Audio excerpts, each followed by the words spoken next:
আকবার, নারায়ে তাকবীর, আল্লাহু আকবার বল। চীনা ভারতের বন্ধু ছিলেন, ভারত আশ্রয় দিয়ে সঠিক কাজ করেছে। ফজলুর রহমান সাহেব, আপনার শিক্ষাকে আমি এখন কোশ্চেন করি। बांग्लादेश जो आते हैं वो इंडिया नहीं आना चाहते हैं, वो सिर्फ कोलकाता आना चाहते हैं। মারামারি কাটাকাটি করেন, এই দেশ এবং জাতির স্বাধীনতা সার্বভৌমত্ব বিপন্ন হবে। ভারতের ঠিকানা এই বাংলায় হবে না, সেভেন সিস্টার্স থাকবে না। আর 32 কার বাবার সম্পত্তি যে 32 গিয়ে ভাঙতে হবে। আর যখন ফজলুর রহমান সাহেব, আপনি কি ভারতের কুত্তার বাচ্চা যে বাংলাদেশের ধর্মপ্রাণ একটা মুসলমানের সন্তানকে জামাত বা শিবির করে এই জন্য তাদেরকে রাজাকার বলবেন? এই যে আয়না ঘরের ছবিগুলো দেখছি, 2 ফিট বাই 2 ফিট ঘর।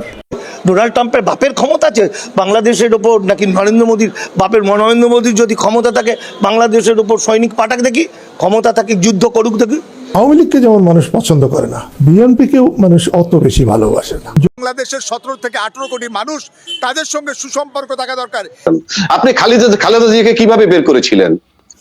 কিন্তু এখন আমার জেলা জামাতের কথা ছাড়া চলে না প্রশাসন। একটি সরকার এই মুহূর্তে দায়িত্ব রয়েছে। আজকের এই মুহূর্তে সবচাইতে প্রয়োজন জাতীয় ঐক্য। আমাদের দেশের নাম বাংলাদেশ। আমরা এই আমাদের মুক্তিযুদ্ধ, আমাদের স্বাধীনতা সংগ্রাম, আমাদের জাতীয় সঙ্গীত, আমাদের জাতীয় পতাকা, আমাদের ত্যাগ, সমস্ত কিছুকে আমরা সম্মান জানাই, আমরা গর্ব করি এটা নিয়ে কোনো তাল বাহানা চলবে না। স্ট্রেইট আমরা সবার উদ্দেশ্যে বলতে চাই, তাদের উদ্দেশ্যে বলতে চাই, আমাদের নেতা জিয়াউর রহমান মুক্তিযুদ্ধের আগে 6 মাস পরে কোনো প্রোক্লামেশন দেন নাই। মুক্তিযুদ্ধের আগেই ঘোষণা দিয়েছিলেন যে I major Zia declaring independence of Bangladesh. এই মুক্তিযুদ্ধের সাথে জিয়াউর রহমানের নাম জড়িত, এই মুক্তিযুদ্ধের সাথে জিয়াউর রহমানের স্বাধীনতার ঘোষণা জড়িত।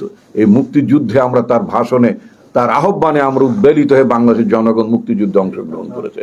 সুতরাং সেই ইতিহাস মুছে দেওয়ার কোনো চক্রান্ত, সে আমাদের সে অহংকারের যে ভূমিকা, আমাদের সে অহংকারকে আমরা দুরিশ্বত হতে দেব না।